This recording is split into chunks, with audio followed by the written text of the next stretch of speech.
Salut tout le monde, bienvenue à nouveau dans l'atelier du savoir.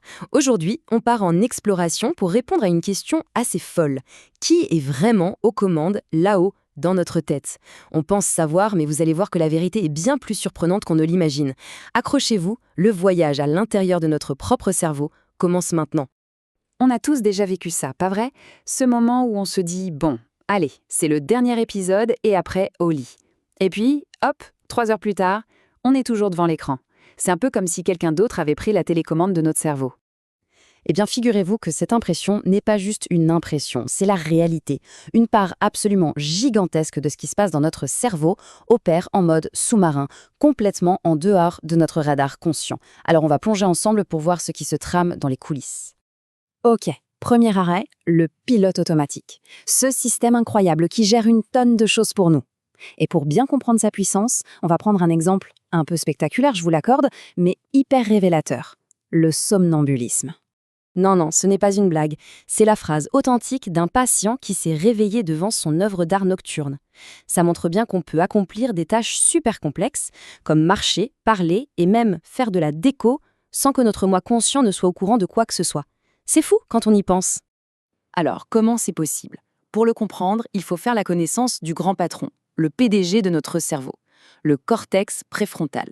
C'est lui qui prend les décisions réfléchies, qui planifie, qui nous donne cette petite voix intérieure. Bref, c'est le centre de contrôle. Et voilà le truc. Quand on est somnambule, le PDG, lui, est en sommeil profond, complètement déconnecté. Mais, et c'est là que ça devient intéressant, d'autres parties du cerveau, comme celles qui gèrent le mouvement ou la vision, peuvent être bien réveillées, d'où ces expéditions nocturnes un peu bizarres. Mais attendez, ce n'est rien.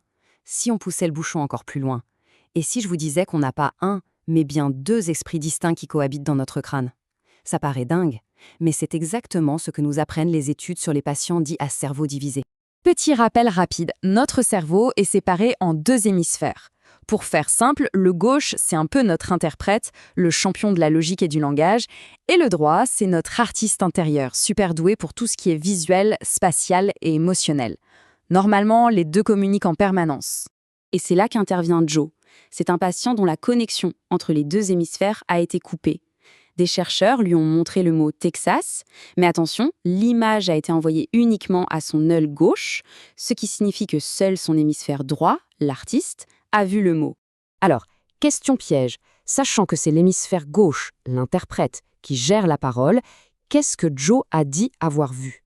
Gardez en tête que son hémisphère gauche, lui, n'a strictement rien perçu. Eh bien, en toute logique, sa bouche, contrôlée par le cerveau gauche, a répondu « Je n'ai rien vu du tout ».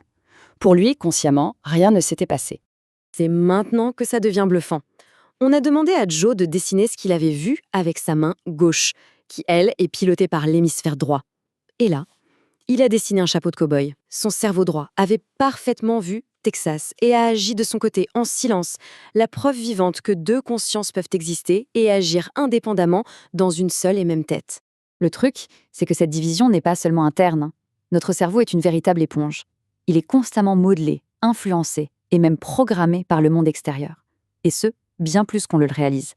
Pensez-y un instant. Les attentes de la société et les émotions des gens qui nous entourent. Et même, accrochez-vous bien, les traumatismes vécus par nos grands-parents ou nos arrière-grands-parents. Tout ça peut laisser une empreinte sur notre propre cerveau aujourd'hui. Regardez cette expérience, c'est hallucinant. Des scientifiques ont appris à des souris à avoir peur d'une certaine odeur en l'associant à un petit choc. Le plus fou, c'est que leurs petits, et même les petits de leurs petits, sont nés avec cette même peur de l'odeur, sans jamais y avoir été confrontés.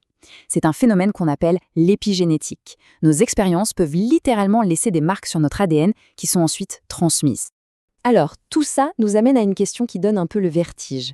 À quel point sommes-nous réellement les pilotes de notre propre vie? Sommes-nous les auteurs de nos actions ou juste les spectateurs qui racontent l'histoire après coup? Prenons cette expérience fascinante. Une personne est assise et décide de son plein gré de bouger son index. Au même moment, un scientifique envoie une petite impulsion magnétique sur la zone de son cerveau qui contrôle ce doigt, forçant le même mouvement. Et le résultat? La personne dit « Waouh, ce n'est pas moi qui ai fait ça », même si elle avait l'intention de le faire une fraction de seconde avant. Notre sentiment d'être aux commandes est donc incroyablement facile à manipuler. Mais attention, on pourrait croire que c'est une mauvaise nouvelle, mais en fait, perdre ce contrôle conscient n'est pas toujours une mauvaise chose. Parfois, c'est même la clé absolue pour atteindre l'excellence. Prenez un rappeur en plein freestyle ou un musicien de jazz qui improvise. S'il commence à trop réfléchir à chaque mot ou à chaque note, c'est le blocage assuré. La magie opère quand il lâche prise, quand il laisse son instinct, son pilote automatique, prendre le relais. C'est cet état de flow où tout devient fluide et génial. Et la science nous le montre noir sur blanc. Quand on scanne le cerveau d'un artiste en plein état de flow, on voit que notre fameux PDG, le cortex préfrontal qui juge et qui suranalyse, se met littéralement en sourdine. Finalement, la vraie maîtrise, ce n'est pas de tout contrôler, mais de savoir quand laisser les commandes au pilote automatique. Ce qui nous laisse avec cette question immense. Si on n'est pas uniquement cette petite voix dans notre tête, ce moi conscient qui commande tout, alors qui sommes-nous vraiment? On est peut-être la somme de toutes ces parties, le pilote, le PDG, l'artiste et même les échos de nos ancêtres. Une pensée assez vertigineuse qui change pas mal la perspective, non? Si cette plongée dans le cerveau vous a plu, mettez un gros pouce bleu, partagez-la autour de vous et bien sûr, abonnez-vous pour plus de découvertes. Dites-moi dans les commentaires ce qui vous a le plus surpris. On se retrouve demain, même heure, pour une nouvelle exploration. Ciao!